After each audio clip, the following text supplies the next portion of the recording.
থেকে এসে বললো যে বিএনপি চাঁদাবাদ, বিএনপি চাঁদাবাদ। আসলে মূলত এটা একটা রাজনৈতিক উদ্দেশ্যমূলক তারা এটা একটা মিছিল করছে। আমার মনে হয় এটা তারা তাদের কাছে একটা ভুল মেসেজ দিয়েছে। এখানে নগর প্লাজা মার্কেটের যে সুমন, যে জামাতে যে একটা কর্মী ছিল, উনি তার নিজের স্বার্থ হাসিল করার জন্য তারা জামাতকে ভুল মেসেজ দিয়ে তারা এই মিছিলটা করিয়েছে। আসলে এখানে কোনো রকমই চাঁদাবাজি হয় না। কারণ চাঁদাবাজি হলে আমরা ব্যবসায়ীরা তো আমরা রাস্তায় নামতাম, আর জামাতকে নামতে হয় না। আমরা আমাদের তিনটা মার্কেটের মধ্যে আমরা তো অনেক লোক, কোনোরকম চাঁদাবাজি হলে তো আমরাই রাস্তায় নামতাম যে চাঁদাবাজি করে আমরা। তারপরে এখানে বংশাল থানার ভারপ্রাপ্ত কর্মকর্তা আছে, তারা অনেক অনেক সহযোগিতা করে আমাদের। তারাও বলেছে যে কোনোরকম চাঁদাবাজি লাগবে, আমাদের এখানে কোনো চাঁদাবাজি হয় না। আমার নাম জুয়েল, আমি এই মার্কেটে ব্যবসা করি আজকে প্রায় 20 বছর যাবত। আমার 3টা শোরুম আছে এখানে। গত রমজানে তারা মবের ভয় দেখায় আমার দোকানে হামলা করছে, যেটা আপনাদের মিডিয়ার বাইরে জানেন। আমি সংবাদ সম্মেলন করছিলাম ওইখানে, এবং আমি আমাদের স্থানীয় কাউন্সিলর সাহেবের কাছে গেছিলাম। সে আমাকে যথেষ্ট সহযোগিতা দিয়েছে। ওরা আমার দোকান থেকে লুটপাট করছে যে ভিডিও এখন আছে, এবং এই সুমন নিজে দেশীয় অস্ত্র দিয়ে আমার ছোটো ভাইয়ের একাধিকবার আঘাত করছে। চাইলে আপনারা দিতে পারবো। এবং সে যে এটাকে একটা রাজনৈতিক কার্যক্রমের স্থান বানাই নিছে, সেটা আপনারা তার বক্তব্যে ফুটে আছে, রেকর্ডিংটা আপনারা পাবেন, ওখানে লেখা আছে। আমি একটা জিনিস অনুরোধ করবো জামাতের হাইকমান্ডের নেতাদের কাছে, কারণ জামাত একটা সুশৃঙ্খল দল, তার মতন কর্মী যদি তার দলে থাকে তাদের, তাহলে দলের বদনাম ছাড়া আর কিছু হবে না। আর সে এই মার্কেটের কোনো ব্যবসায়ী না, তার কোনো দোকান নাই। আপনারা চাইলে পুরো মার্কেট ঘুরে আপনারা জানতে পারেন কোনো সমিতির সদস্য। সে আমার ছোটো ভাইয়ের গায়ে হাত দিছে, আমার দোকানে হামলা করছে। এই যে এক ব্যক্তি, একেও মারছে রমজান। আমার দোকানে যখন হামলা চালে সামনে হামলা চালায়, ওনারাও মারছে। প্রতিবাদ করতো, ও যে অন্য অফিসার করতো, ওগুলো প্রতিবাদ করলে ওই লোকের গায়ে আঘাত করতো। জামাতের সুমন বাচ্চু গঙ্গা মাসুদ নামে আমাদের একজনের মায়েরা হাসপাতালে পাঠাইছে, 4 দিন হাসপাতাল ছিল। তারপরে ওরা এরকম লাঠি সোটা নিয়ে সবসময় মার্কেটে থাকতো, ওই জন্য ভয়ে আর কেউ আসতো না। প্রতিবাদ মিছিলে হামলা কারা করছে? ওরাই করছে। আমাদের মার্কেটে কোনো বিএনপি পক্ষ থেকে কোথাও কোনো ধরনের চাঁদা হয় না। ফুটপাতে করা হয়তো সুমনে, ফুটপাতে দেখো একজনের দোকানের সামনে গিয়া একটা দোকান লাগাই দিত, লাগাইয়া ওই দোকান থেকে 10,000 টাকা নিয়ে যেত। কিন্তু দোকান আপনার, কিন্তু উনি আরেকটা দোকান লাগাই দিত, ওই দোকানের ক্ষতি হইতো। এইরকম চাঁদাবাজি করে নিয়ে গেছে। সুমনে জামাতের কোনো পদ নাই, মার্কেটেও কোনো দোকান নাই, এখন কোনো ব্যবসাও নেই। জামাত আজ থেকে আমরা আরো 10 বছর আগে আমরা জানি জামাত চাকরি করতো। জামাত হয়তো ওই মার্কেটে জুতার দোকানে চাকরি করতো। আমরা দোকান কিনাও নাই এই মার্কেটের সময়।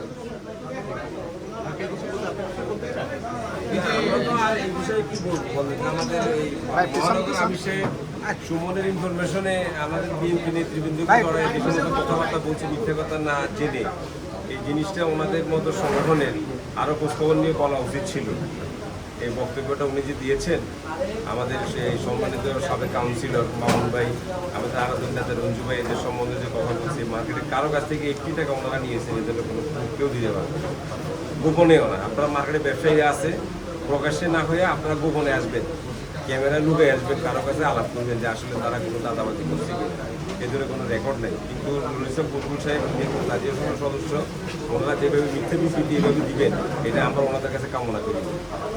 জাতি তাদের কাছ থেকে বস্তুনিষ্ঠতা আশা করি। আপনারা বলছেন জামায়াত আসলে মূলত এই মার্কেটগুলোতে চাঁদাবাজি করছে।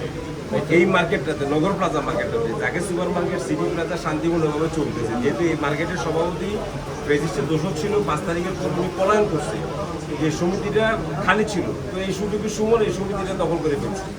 এরপরে কমিটির মেয়াদ উত্তীর্ণ হয়েছে সভাপতি দপ্তরে। সেই যখন এটা দেখছে যে এখানে আমরা সমিতির অফিসে গেলে একটা মারামারি কাটাকাটি হতে পারে, এখানে একটা সমস্যা হতে পারে, তখন সমিতির সদস্যরা সমবায় যোগাযোগ করছে। তো সমবায় তো একটা কমিটি যখন থাকে, সমবায় বিভিন্ন চিঠিপত্র লেখে দেয়, এগুলোর জবাব পায় না। মেয়াদ উত্তীর্ণ, যখন মেয়াদ চলে গেছে, তখন সমবায় মনে করছে যে এটার একটা নতুন কমিটি করা দরকার। কমিটি করতে হলে সমবায় একটা কমিটি করছে নিজস্ব, সমবায় নিজের একটা কমিটি করছে, যে অন্তর্বর্তীকালীন কমিটি, এদেরকে দিয়ে তারা ইলেকশন করে একটা কমিটি করবে। যখনই সমবায় এখানে আসা শুরু হয়েছে তখনই বিষয়টা নিয়ে সমবায় আর বসে থাকবে না। সদস্যরা বসেছিল এখানে গেলে যে সময় এখন এখানে সে ইয়ে করতেছে মার্কেটের দোকানটাতে সমস্যা হবে, এটা গেঞ্জা মারামারি কাটাকাটি হলে এমনি তো ব্যবসা বাণিজ্যের অবস্থা বেশি ভালো না, তার মধ্যে আরও খারাপ হয়ে যাবে। ওনারা একটা ধৈর্য ধরছে, সমবায়ের মাধ্যমে চিন্তা করছে কমিটি পরিবর্তন হলে একটা কিছু হবে। কিন্তু সমবায় ডিপার্টমেন্ট যেহেতু তারা সরকারি প্রতিষ্ঠান এবং বিধি ধারায় তারা সংবিধিবদ্ধ প্রতিষ্ঠান, তারা তো বিধির বাইরে যেতে পারবে না। তো আইন মোতাবেক ওনারা টিভিপত্র নিচ্ছে, ওনারা দায়িত্ব নিতে আসছে, তখন থেকে তাদের গাত্র দেওয়া শুরু হয়েছে। তাদেরকে প্রথমে বুঝে দিবে না, সমবৈধ যখনই দায়িত্বটা বুঝে নিয়েছে, সুমন সাহেবরা যখন মার্কেট থেকে চলে গেছে, যেতে বাধ্য হয়েছে সমবায় অবৈধ হস্তক্ষেপের কারণে, তখন বিষয়টা তাদের একটা এখানে যে অবৈধ এই যে বিভিন্ন দোকান টোকান বসে বিশাল অর্থনৈতিক কর্মকাণ্ড, এটা যখন বন্ধ হয়ে গেছে, এটার থেকে তাদের একটা গাত্র দেওয়া শুরু হয়েছে। অনেকে তো আসলে বলে জামায়াত শিবির বা জামাতের যারা আছেন তারা চাঁদাবাজি করে, এই বিষয়টা কি এটার মধ্যে দিয়ে কি অন্য কোনো- আসলে জামাত প্রতি মাসে চাঁদা নেয়, তার কর্মীদের কাছ থেকে জামাত চাঁদা নেয়। জামাত হলো বাংলাদেশের সবচেয়ে বড় চাঁদাবাজ, কাগজপত্রের চাঁদাবাজ। আপনি জামাত একটা লোককে ভর্তি করার সময় জামাত বলে যে প্রতি মাসে টাকা দিতে হবে, এর চেয়ে বড় চাঁদাবাজ এর দুনিয়াতে নেই, নট অনলি বাংলাদেশ, সব জায়গায়। একটা লোককে জামাতে আপনাকে যখন ভর্তি করবে, প্রথম শর্ত দিবে আপনাকে, আপনি প্রতি মাসে চাঁদা দিতে হবে। Thank you. আপনার পরিচয়? আচ্ছা, আপনার নামটা একটু বলুন। আমার নাম আব্দুল সাত্তার, আমার এখানে চারতলা দোকান। চারটা, কয়টা? আব্দুল সাত্তার। আব্দুল সাত্তার। মালিক সমিতি তো নেই আবার। কি? মালিক সমিতি তো ব্যবসা- আমি সদস্য, আমরা মালিক সদস্য, আমরা তো 595 জন সবাই সদস্য। কমিটিতে তো আর সবাই আসে না, কমিটি তো 9 জন আছে।